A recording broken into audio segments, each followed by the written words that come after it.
Venons-en à notre scoop, Philippe Herrlin. Cette déclaration sur l'antenne de CNews au sujet du réchauffement climatique d'origine anthropique, d'origine humaine, vous n'allez pas en rester là et vous m'avez parlé de ce qui se passe l'année prochaine en juin 2024, les européennes. Qu'est-ce que vous allez faire ? Moi, ce que je veux, c'est que le débat sur la transition énergétique soit central lors des élections européennes qui auront lieu le 9 juin 2024. Voilà. Donc moi, je considère qu'il faut qu'il y ait une liste anti-transition énergétique aux élections européennes. Parce que tout le monde, tous les partis adoptent les rapports du GIEC aujourd'hui. Alors justement, c'est ça le problème. C'est qu'on ne peut même plus compter sur, on va dire, les partis de droite pour s'opposer à cette politique. Ils s'y opposent un peu, mais pas fondamentalement. Tous les partis de droite, maintenant, acceptent le réchauffement climatique. Je peux ressortir là un certain nombre de déclarations comme le Rassemblement national... Marine Le Pen a dit qu'elle ne sortira pas de l'accord de Paris, le 17 avril, donc pendant l'élection présidentielle. Elle a dit « je ne suis pas climato-sceptique ». Le 20 avril, Bardella a dit « le réchauffement climatique est l'un des plus grands enjeux de nos générations ». Le 2 mai, Jean-Philippe Tanguy a dit « nous sommes totalement derrière le consensus du GIEC », le 18 avril. Donc le RN se range complètement derrière cette théorie aberrante. Pourquoi ils le font ? J'ai l'impression qu'ils ne veulent pas faire de vagues, ils veulent pas qu'on les traite de complotistes, et donc ils sont en train de se chiraciser, de s'affadir, et voilà. Alors dans le même temps, ils disent qu'ils sont contre l'obligation de la voiture électrique en 2035, des choses comme ça. J'essaie de jouer un peu sur le tableau, mais ils sont fondamentalement... raccord avec le GIEC et le Reconquête, c'est pareil. Zemmour qui a dit « je ne suis pas hostile à la transition écologique » le 15 février. Bon, on peut sortir d'autres déclarations. Alors, et LR, c'est pareil. Ouais. Et moi, ce que je constate en tant qu'économiste citoyen, c'est qu'il n'y a pas d'alternative. Et donc, s'il n'y a pas d'alternative, il n'y aura aucun débat là-dessus. Parce que les journalistes diront tout le monde est d'accord.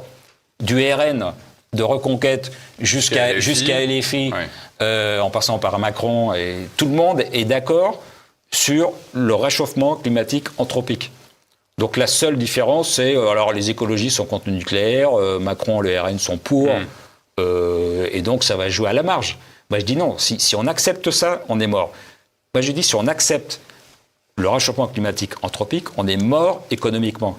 Même si on accepte le nucléaire, parce que ça c'est un peu l'argument des gens de droite et de Macron, de dire on est pour le nucléaire, mais le problème c'est qu'on ne peut pas tout basculer en nucléaire.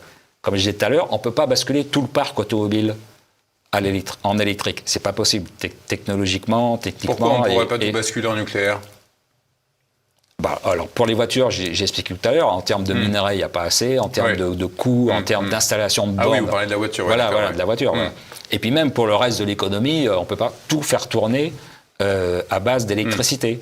Donc si on accepte le GIEC pour nucléaire, on va simplement ralentir l'agonie, quoi. Alors que si on est pour le GIEC et contre le nucléaire, comme les Verts, ou comme l'Allemagne, on va avoir une agonie qui sera plus courte, qui sera plus rapide. On voit dès maintenant en Allemagne où les grosses industries consommatrices d'énergie quittent le pays. Donc vous souhaitez, Philippe Herrlin, si je vous suis bien, que cette thématique du réchauffement climatique d'origine anthropique, en tout cas nier cette théorie, vous voulez en faire un pilier de campagne pour les européennes, mais concrètement, est-ce que vous allez monter une liste ? Est-ce que vous allez rejoindre un parti politique ? Est-ce que vous avez des financements, des appuis en ce moment déjà ? Alors, moi, personnellement, je ne suis pas responsable politique, je n'ai pas les moyens financiers de lancer une liste, donc ce que je fais pour l'instant, c'est prendre des contacts. J'ai contacté des personnes, j'ai contacté Nicolas Dupont-Aignan, qui trouve ma démarche intéressante. J'ai d'autres contacts que je vais activer, voilà. Mais je dirais, j'ai de la suite. Vous allez téléphoner à Florian Philippot, à M. Asselineau ? Alors, je le connais déjà.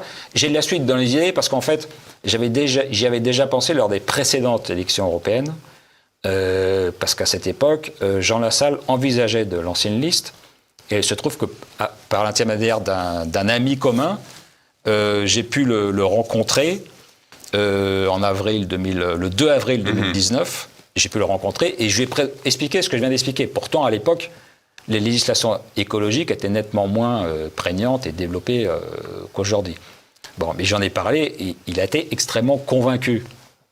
Il me l'a dit chaleureusement, parce que ça concerne aussi l'agriculture. Hein, tout le discours anti-consommation de viande, c'est aussi lié à ça, quoi. C'est aussi cette transition écologique. Donc j'avais parlé de tout ça, il avait été très intéressé. J'avais envoyé des notes à ses assistants. Et puis malheureusement, il n'a pas lancé de liste aux européennes. Donc je me suis retrouvé le bec dans l'eau. Donc là, je ne veux pas que ça se reproduise une nouvelle fois. Donc je m'y prends bien en avance. Et j'essaie de solliciter plusieurs personnes. Voilà. Donc j'ai déjà sollicité Debout la France. Et je vais en parler avec d'autres. Mais comment vous sentez dans l'opinion l'adhésion des Français à cette théorie du réchauffement d'origine humaine qui serait... j'ai l'impression que les gens, la majorité des Français y croient. Alors ça c'est intéressant parce que justement, c'est un très grand motif d'espoir. Parce que suivant différentes enquêtes, et la dernière, c'est celle de l'Institut Jean Jaurès, qu'on ne peut pas soupçonner climato-sceptiques, ils sont de gauche, écolo et tout ça, eux, ils disent qu'il y a 40% des Français qui sont sensibles aux arguments climato-complotistes, c'est le terme qu'ils reprennent. Voilà. Donc, des 40% de gens qui doutent, qui se posent des questions. 40%, c'est énorme. 40% qui, aujourd'hui, ne sont pas du tout représentés et pas du tout entendus. Qui se posent des questions et qui n'ont aucune réponse, puisque le débat est bloqué. 40% qui doutent. 40% qui doutent de ce réchauffement. Mais qui doutent, mais donc qui s'interrogent, mais qui n'ont aucune réponse au sein des partis, qui n'ont pas de réponse politique. Qui n'ont pas de réponse politique. Ils peuvent aller vers un certain nombre de médias ou de physiciens, de météorologues comme François Gervais ou d'autres, des gens qui écrivent des livres pour se renseigner. Christian Girondeau, voilà, etc. Et ils peuvent aller vers ces gens-là pour se renseigner et se rendre compte que les choses ne sont pas aussi simples que ce qu'on dit dans les médias. Mais politiquement, il n'y a aucun débouché. Ouais. Et vous dites que si on va au fond de cette transition énergétique, de cette transition écologique, on est foutu. L'économie française, c'est terminé. On est foutu, et c'est même plus grave que ça. Ça dépasse l'économie. Pour moi, c'est un projet de nature totalitaire. Parce que pourquoi ça a du succès? Parce que cette théorie est fausse. Bon, Macron n'est pas stupide, ou les gens qui sont au pouvoir, Elisabeth Borne est polytechnicienne, si elle se reproche un peu sur le truc, elle se rend bien compte que ça ne tient pas la route. Bon, mais pourquoi est-ce qu'ils défendent ces idées-là? Parce que la lutte contre le réchauffement climatique anthropique, c'est un formidable argument qui justifie l'intervention de l'État dans tous les domaines. On vient de le voir, que ce soit l'énergie, l'habitation, les transports, l'agriculture, l'industrie. Et à ce moment-là, toute votre vie est contrôlée. Mais ça, c'est un projet de nature totalitaire, hyper bureaucratique. Mais c'est pour ça que ça plaît. En France, on est très bureaucratique, donc voilà, c'est parfait. Ça justifie que l'État continue de ne pas baisser ses dépenses publiques. Le plan Borne dont elle a récemment parlé, où ça représente à peu près 70 milliards d'euros par an pour lutter contre le réchauffement. Donc c'est une très bonne excuse pour dire on ne peut pas réduire les dépenses publiques, il faut lutter contre le réchauffement, parce que sinon on va tous griller à la fin du siècle. Quoi. Donc c'est très pratique pour ne pas faire d'efforts sur les dépenses publiques, pour ne pas réduire la taille de l'État, et c'est très pratique pour continuer de distribuer de l'argent et de faire de ce qu'on appelle du capitalisme de connivence, c'est-à-dire sélectionner les grosses boîtes à qui on file de l'argent et donc qui elles sont très contentes. Pour les gueux. Alors voilà, et puis ceux qui sont on leur file un rôle universel, et puis les grosses boîtes, les grosses boîtes capitalistes qui profitent de ce marché énorme aussi de la transition énergétique, et ben voilà, ça permet de fournir de l'argent, et donc on a un système de corruption. Et moi, je parle de complot, c'est-à-dire comme cette théorie ne tient pas la route, c'est un complot des États contre les peuples. Voilà. C'est pour ça que c'est grave, et ça dépasse la question économique. Et c'est pour ça qu'il faut en parler. Voilà. Et moi, je dis 40% des Français qui doutent, c'est déjà très bien. Et je suis convaincu que ce chiffre va augmenter, parce que les gens vont de plus en plus ressentir dans leur chair, dans leur vie courante, le poids de toutes ces restrictions. Actuellement, il y a plein d'étudiants qui n'arrivent pas à trouver le logement pour leur rentrée. À cause de ces DPE qui restreignent l'offre locative. Les gens qui sont propriétaires, qui ont travaillé toute leur vie pour acquérir un logement, qui veulent le vendre, on leur dit de faire un audit énergétique, le truc est mal classé, la valeur de leurs biens s'effondre, comme ça, du jour au lendemain. Et puis la voiture électrique qui est quand même très chère, donc c'est accessible à tout le monde. Il y a tout un tas... Les agriculteurs qui sont de plus en plus embêtés dès qu'ils font de l'avion, on leur dit ils êtes de votre faute s'il y a un réchauffement. Enfin bon.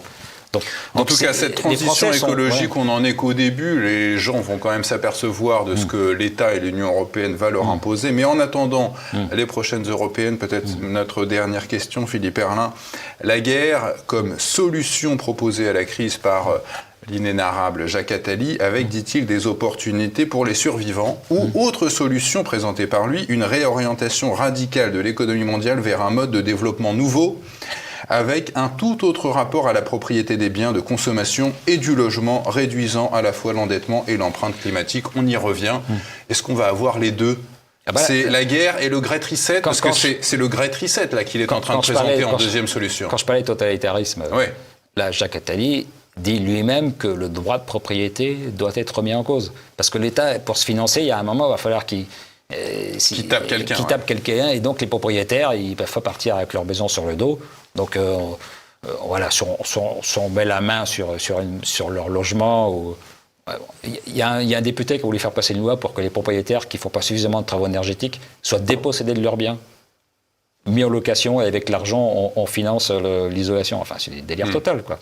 Et c'est aussi un projet totalitaire. Il y a des députés aussi qui vont déposer une loi bientôt pour que la critique de la théorie du changement climatique anthropique soit limitée dans les médias. Donc quand je dis que ça dépasse l'économie, c'est un projet de nature totalitaire. Et aujourd'hui, personne n'est sur ce créneau. Donc voilà, c'est pour ça que je lance cet appel, et pour rassembler les bonnes volontés et les esprits libres qui ne veulent pas se soumettre à cette théorie aberrante du GIEC. Voilà. Merci Philippe Herrlin, merci à vous de nous avoir suivis. C'est déjà la fin de cet entretien. On ne manquera pas, Philippe Herrlin, de vous inviter au cours des prochains mois pour nous réexpliquer l'actualité économique et nous dire où vous en êtes de ce projet de campagne électorale pour les européennes, de liste. En tout cas, merci à tous et on se retrouve la semaine prochaine. Au revoir.